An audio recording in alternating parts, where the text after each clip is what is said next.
You know that feeling, right? You're juggling work, family, your social life, everything, and then there's the constant buzz from your phone. Nonstop. Exactly. Yeah. The calendar's packed, that to-do list just never ends, and you feel like you're perpetually on. Always performing. Yeah. But just pause for a second. When was the last time you really felt just you? Not doing things for anyone else, just, present with yourself. That's a powerful question. Really makes you think. Well, if that hits home, you're definitely in the right place today. Welcome to the deep dive. Great to be diving in. We take a whole stack of insights, unpack them, all to help you get better informed. And today, we're diving into something that honestly often gets a bit of a bad rap. It really does. The importance of alone time. We're going to explore what it really means to be alone, the surprising benefits for your mental, even physical health. Yeah, both are key. How you can actually carve out this essential space in a crazy busy life. And this is crucial, how you know if you're getting the right amount. Finding that balance. Not too little, not too much. Exactly. So let's kick this off by clearing something up. When we say alone time, what are we actually talking about? Is it just being by yourself? Right. Because it's a lot like loneliness for some people, and that feels negative, doesn't it? It really does. And that distinction is absolutely crucial. We have to nail this down first. Okay. So just aloneness, the simple state of being physically by yourself, that's neutral. It's just a fact. Right. Neither good nor bad. Precisely. But loneliness, that's completely different. Loneliness is an unwanted state. It's when you feel socially isolated, you're sad, you're really yearning for connection. You want connection but don't have it. Exactly. You feel disconnected because you're lacking the social ties you desire. In the research, it's pretty stark. Loneliness has real negative health impacts. Like what? Well, everything from increased anxiety, depression, right through to physical stuff, insomnia, even studies showing people feel physically colder. It's serious. Wow. Okay. So that's loneliness, unwanted isolation. Yes. Now, what we're focusing on today, the thing that's often misunderstood, is solitude. Solitude. Okay. This is the intentional choice to spend time by yourself. It's not forced on you. You choose it. You choose it too. And recharge. Recharge. Exactly. To recharge, to reflect, maybe do things that just bring you joy or peace. One source put it really nicely. It's about taking time with ourselves. With ourselves. That's see. Not just for ourselves. Right. That little shift in wording changes everything. It's about the intention, the choice. That's the game changer. It's fascinating how historically this seems to have shifted, hasn't it? You think about, philosophers, artists. Solitude used to be almost like revered. Oh, absolutely. It was seen as essential for deep thought, for creativity. But now it feels like something we're supposed to avoid, like being busy is better. It's a strange flip. Yeah. Think of someone like Henry David Thoreau at Walden Pond. He said he went there to live deliberately. He was actively seeking solitude. Right, for self-discovery. Precisely. But jump to today, totally different story. There was this analysis of printed books, right? Between 1825 and 2000, the word solitude usage dropped by over 70%. 70%? Wow. Yeah. And in the same period, loneliness surged by over 500%. Whoa. That says a lot about our society. It really does. It's like we're facing a kind of famine of solitude. It just highlights how important and maybe how rare truly intentional alone time has become. Okay, so we're clear. Chosen solitude, not forced isolation. So what are the actual payoffs? What happens when we intentionally step back? You mentioned superpowers. Well, maybe not superpowers in the comic book sense, but the benefits are pretty powerful and cover a lot of ground. Okay, let's hear them. Let's start with mental and emotional well-being. Think of solitude as hitting the reset button for your brain. A reset button? I need one of those. Don't we all? It genuinely gives your mind space. Space to relax, think clearly, even grow. This helps calm your nervous system, manage stress hormones like cortisol. The dreaded cortisol. Exactly. It helps regulate it. And crucially, it helps prevent that feeling of burnout from just constant stimulation. Makes sense. Just quietening the noise. Precisely. Right. And what's really interesting is studies show that even just thinking about spending time alone and then actually doing it intentionally can boost your mood. Just the intention helps. Apparently so. It helps you regulate your emotions better throughout the day, too. Okay, so we feel better emotionally. What about, thinking sharper? Focus seems impossible sometimes. Oh, absolutely. That leads right into the cognitive benefits. Solitude is a known catalyst for creativity. How so? Well, research suggests that when alone time is intentional, not driven by, say, social anxiety, It fosters creative thinking. For introverts, it's often where they do their deepest thinking. Right, connecting the dots. Yeah. But even for extroverts, it's valuable. It gives them space to refine ideas, sort of polish their thoughts before sharing them. Interesting. And the focus piece, the notifications, they kill my concentration. They're designed to. Constant connectivity destroys attention spans.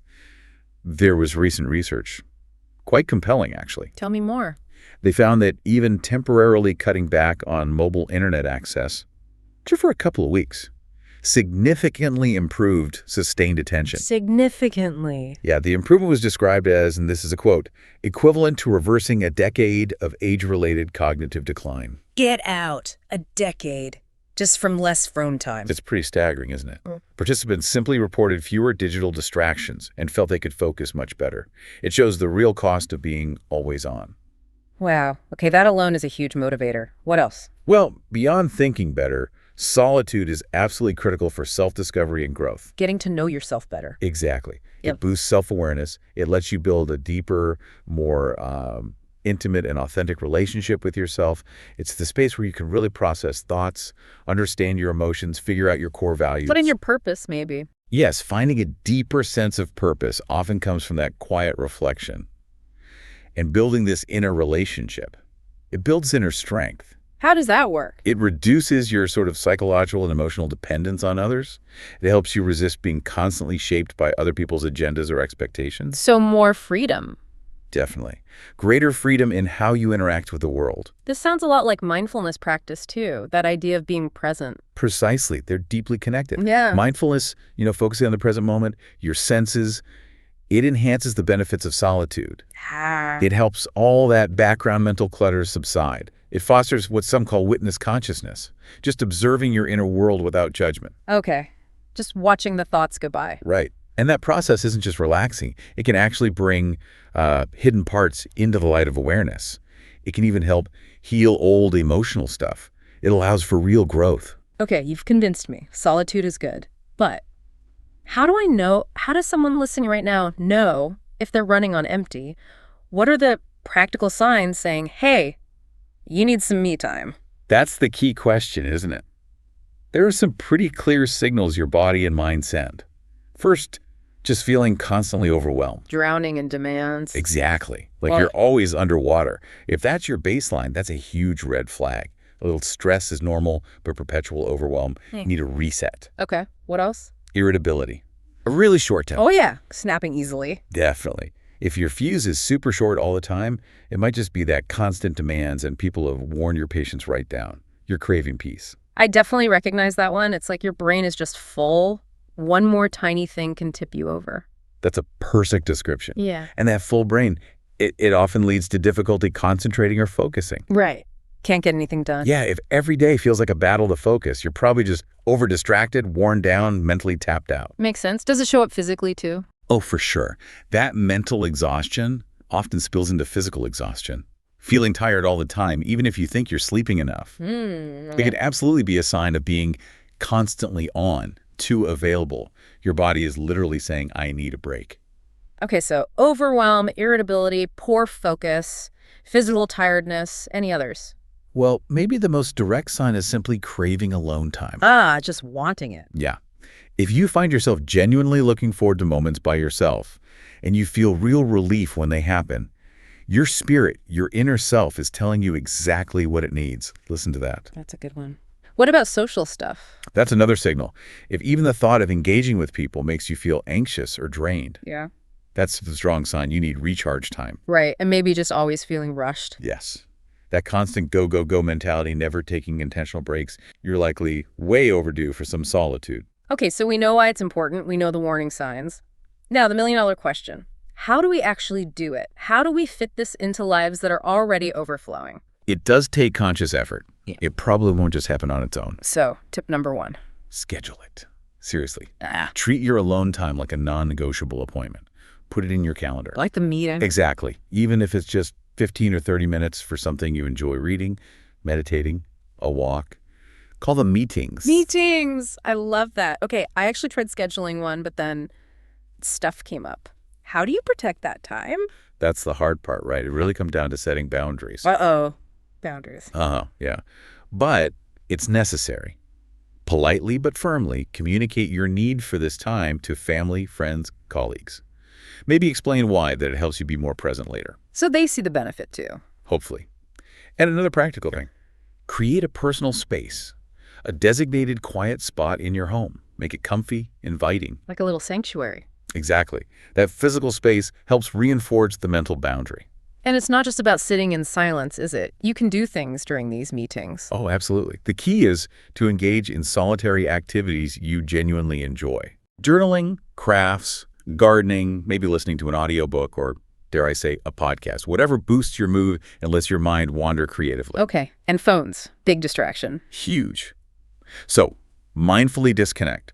Turn off notifications during your alone time. Maybe set specific times to check email or social media later, so you fight that fear of missing out, the FOMO. Right. Because studies show unplugging helps even if you have high FOMO. Yes, exactly. The benefits seem to outweigh the anxiety of missing out, surprisingly. And don't forget short breaks. Even tiny moments count. Like what? 5 minutes? Even less sometimes. Yeah. Step outside, take a few deep breaths, walk around the room. Quick techniques can really help reset you. Any examples? Sure. There's the 5-4-3-2-1 exercise. Notice 5 things you see, 4 sounds, 3 things you touch, 2 smells, 1 taste. Really brings you into the present. Ah, the sensory grounding thing. Exactly. Or even just hugging yourself, crossing your arms, hands under armpits, gentle pressure. It sounds silly, but it can be calming. Or simply feeling your feet on the ground. Grounding. Simple but effective. Now, you mentioned racing thoughts. I like that thoughts in a box idea. Can you explain that a bit? Oh, it's great visualization. If you've got intrusive worries buzzing around, especially before sleep, Yep, that's the time. imagine a sturdy, beautiful box. Maybe it has a really solid lock. Mentally place each worry inside that box. Close the lid, lock it. So you're not dismissing them, just containing them. Precisely. You're acknowledging them, but setting them aside, telling yourself you can deal with them later when you're ready. It helps release them for the moment. I'm going to try that. What about journaling for self-discovery? Journaling is fantastic. It's a safe, private space to explore your inner world. You can use prompts if you're stuck. Things like, what was I like when I was young? What do I truly value? What gives me energy? What makes me laugh or cry? Yeah. Get into the core stuff. Yeah. It helps you define yourself outside of what others expect. Yeah. And finally, really integrate self-care. Use your alone time for things that genuinely feel restorative. A bath, yoga, listening to calming music, whatever truly rejuvenates you. Okay, so we've covered a lot. But connecting it all back, it's really important to stress that balance piece again. Like anything powerful, too much alone time isn't good either. Right. The goal is healthy solitude, not harmful isolation. Exactly. Finding that sweet spot. Which brings up a really important question. There is a fine line, isn't there? You see people online talking about seeking solitude intentionally but still feeling lonely, pangs of loneliness. That's a very real thing. So how do we avoid that trap? How do we make sure our alone time is actually constructive and doesn't just, morph into isolation? That's a critical distinction. There are signs that you might be tipping over into too much alone time. Such as? Feeling lonely, sad, empty, or disconnected even after you've been alone for a while. That feeling doesn't lift. Okay, so it's not refreshing you anymore. Right. Or finding yourself genuinely uninterested in social activities, making excuses to avoid people constantly. Also, a noticeable decline in your mental health, more anxiety, depression, feeling hopeless. That's a serious red flag. Okay, maybe feedback from others? Yes. Sometimes loved ones notice changes in our mood or behavior before we do. It's worth listening if someone raises concerns. Remember the conditions for beneficial solitude we mentioned. It has to be voluntary. You need to be able to regulate your emotions while alone. And crucially, you need to be willing and able to reconnect with social groups and have decent relationships outside your alone time. If those aren't there, it can slide into isolation.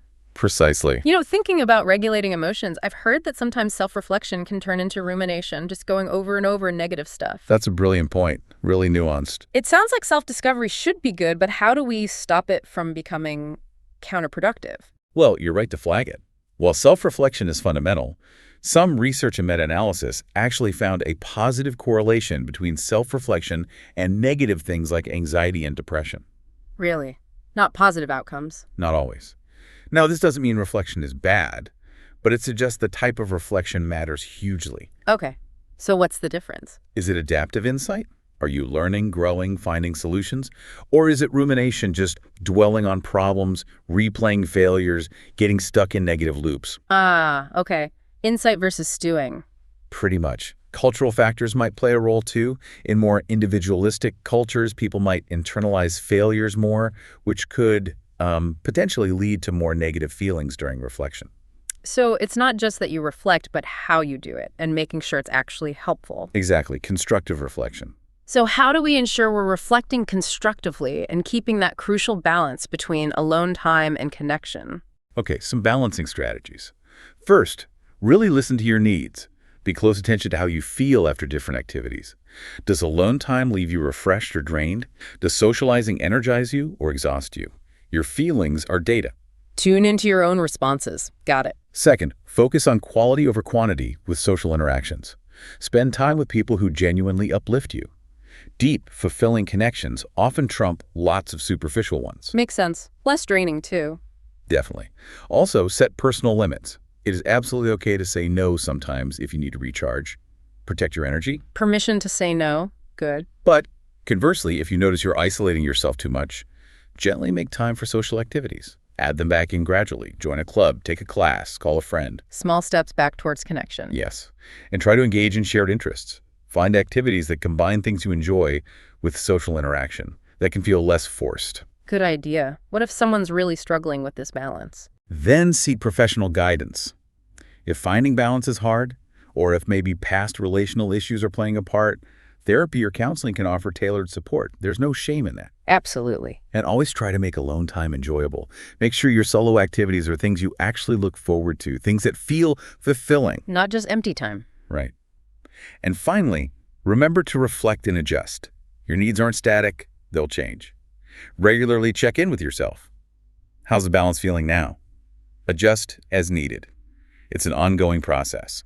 So wrapping this up, it feels like the big takeaway is that intentional alone time isn't some selfish luxury. Not at all. It's vital, like a nutrient for your well-being. It's where creativity can spark, where emotions settle down, where you connect with your deeper self. Exactly. It's how you recharge your batteries, reconnect with who you really are, and then actually show up more fully for the other people in your life. Okay, so here's our final thought for you listening right now.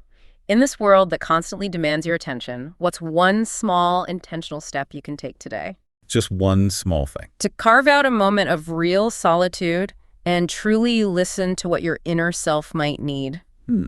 Something to ponder. Indeed. Thank you so much for joining us on this deep dive. My pleasure. Great conversation. Until next time, keep exploring, keep learning, and keep finding those essential moments of peace.